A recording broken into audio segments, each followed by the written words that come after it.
মোরা বাঙালি খাদ্যের খোঁজে চলি দূর বহুদূর, এমনকি নিজের সীমানে ছাড়ি, কাজের তাগিদে চলে যেতে পারি অন্যের বাড়ি।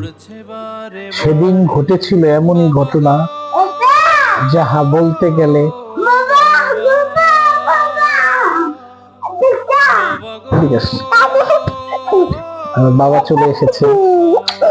বাবা শোনো, আমরা একটা কবিতা বলি, মনোযোগ দিয়ে শোনো। হ্যাঁ,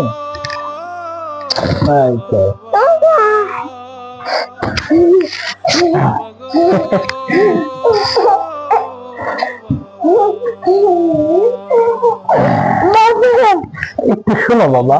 এখন আমাকে ঠিকঠাক মতো আর কিছুই করতে দিবে না।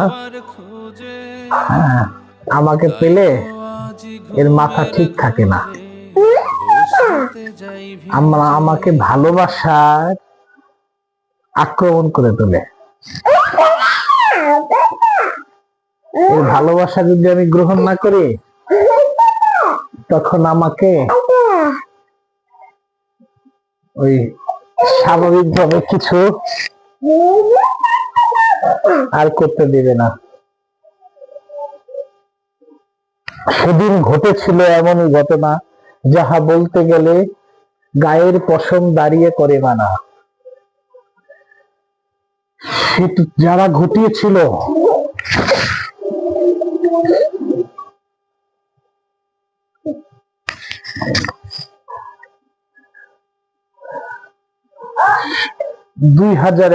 সালের 7ই জানুয়ারি ঘটেছিল নির্মম, নৃশংস, নিষ্ঠুর ঘটনা, যাহা বলতে গেলে আমার করে মাথা ব্যথা। সেদিন সেটা তো ফেলানির ঘটনা। সেদিন বের হয়েছিল কাজের তাগিদে নিজ দেশ ছেড়ে অন্য দেশের ভিতরে। ঢুকতেই পিচাসেরা ঘিরে ফেললো তাকে, বিবস্ত্র করে, ধর্ষণ করে, হত্যা করে ঝুলিয়ে দিল সীমানার কাঁটাতারে। অতি শীঘ্রই আমার এই সীমানার কাঁটাতারের একটি বই এবার 21শে ফেব্রুয়ারিতে ইনশাল্লাহ আসবে।